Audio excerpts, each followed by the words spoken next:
Hi friends, welcome to Indhu's kitchen. இன்றைக்கி நம்மளோட கிச்சனில் ரொம்ப சிம்பிளான ரொம்பவே டேஸ்டான மைசூர் போண்டா எப்படி செய்கிறதுன்னு பார்க்கலாம். இதை பார்க்குறதுக்கு முன்னாடி இந்துஸ் கிச்சனை சப்ஸ்கிரைப் பண்ணாதவங்க சப்ஸ்கிரைப் பண்ணிவிட்டு பெல் பட்டனையும் கிளிக் பண்ணி ஆளுங்கிற பட்டனையும் கிளிக் பண்ணிக்கோங்க. இந்த போண்டா செய்கிறதுக்கு ஃபர்ஸ்ட் ஒரு பவுலில் மெஷரிங் கப்பில் 1 கப் அளவு கொஞ்சம் புளிச்ச மோர் சேர்த்துக்கிறேன். உங்ககிட்ட மோர் இல்லைன்னா 3/4 கப் அளவு தயிரில் 1/4 கப் அளவு தண்ணி சேர்த்து நல்லா பீட் பண்ணிவிட்டு அதுக்கப்புறமா சேர்த்துக்கோங்க. இது கூட 1/2 டீஸ்பூன் அளவு சீரகம், ஒரு சின்ன துண்டு இஞ்சியை பொடியாக கட் பண்ணிவிட்டு சேர்த்துக்கலாம். காரத்துக்கு ஒரு பச்சை மிளகாயை பொடியாக கட் பண்ணிவிட்டு சேர்த்துக்கலாம்.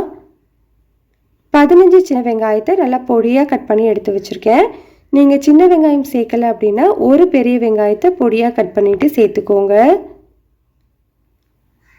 இது கூட 1/4 டீஸ்பூன் அளவு பேக்கிங் சோடா, ஆப்ப சோடான்னு சொல்லுவோம் இல்லையா, அது கண்டிப்பாக சேர்த்துக்கணும். அப்போது தான் நம்மளுக்கு போண்டா சாஃப்டாகவும் ஃப்ளஃபியாகவும் வரும். கூடவே இந்த போண்டாவுக்கு தேவையான அளவு உப்பு 1/2 டீஸ்பூனுக்கும் கொஞ்சம் குறைவான அளவு தூள் உப்பு சேர்த்துக்கிறேன்.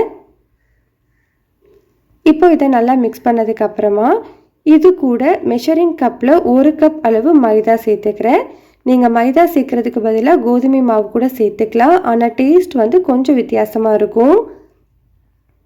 கூடவே 1/4 கப் அளவு அரிசி மாவு, பச்சரிசி மாவு, புழுங்கல் அரிசி மாவு எது வேணும்னாலும் நீங்கள் சேர்த்துக்கலாம்.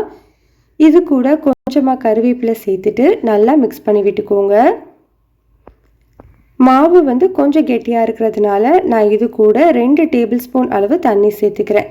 மாவு ரொம்ப கெட்டியாகவும் இருக்கக்கூடாது, ரொம்ப தண்ணியாகவும் இருக்கக்கூடாது. இந்த பதத்தில் இருக்கணும். அப்போது தான் நம்மளுக்கு போண்டா நல்லா சாஃப்டாகவும் ஃப்ளஃபியாகவும் வரும்.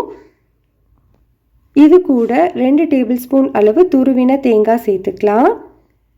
தேங்காய் சேர்த்து மிக்ஸ் பண்ணதுக்கப்புறமா 1 டீஸ்பூன் அளவு சமையல் எண்ணெயை நல்லா சூடுபடுத்திட்டு அதுக்கப்புறமா சேர்த்துக்கோங்க. அப்போ நமக்கு போண்டாவில் அவுட்டரில் நல்லா கிறிஸ்பியாகவும் உள்ளுக்குள்ளே நல்லா சாஃப்டாகவும் டேஸ்ட்டாகவும் இருக்கும். இதை நல்லா மிக்ஸ் பண்ணிவிட்டு இதை ஒரு மூடி போட்டு 1/2 மணி நேரத்துக்கு ஊற வச்சுக்கலாம். 1/2 மணி நேரத்துக்கு அப்புறமா பாருங்கள், நம்மளுக்கு மாவு கொஞ்சம் கெட்டியாக இருக்கும். இப்போ நமக்கு கரெக்டான பதத்தில் தான் இருக்குது. அதனால் நான் தண்ணி எதுவும் எக்ஸ்ட்ரா சேர்த்துக்கல. சப்போஸ் உங்களுக்கு மாவு ரொம்ப கெட்டியாக இருந்ததுன்னா கொஞ்சமாக தண்ணி சேர்த்து கலந்துக்கோங்க. மாவோட பதம் இந்த பதத்தில் இருந்தால் கரெக்டாக இருக்கும். இப்போ நம்ம போண்டா செய்கிறதுக்கு கடாயில் எண்ணெய் சூடுபடுத்திட்டு எண்ணெய் சூடானதுக்கு அப்புறமா ஸ்டவ்வை மீடியம் ஹீட்டில் வச்சுட்டு போண்டாவை போட்டுக்கோங்க. போட்ட உடனே போண்டாவை திருப்பி விட்டுற வேண்டாம். ஒரு 2 நிமிஷம் வெந்ததுக்கு அப்புறமா இந்த மாதிரி திருப்பி விட்டுக்கலாம். ஸ்டவ்வை மீடியம்லேயே வச்சு நல்லா வேக வச்சு எடுத்துக்கலாம்.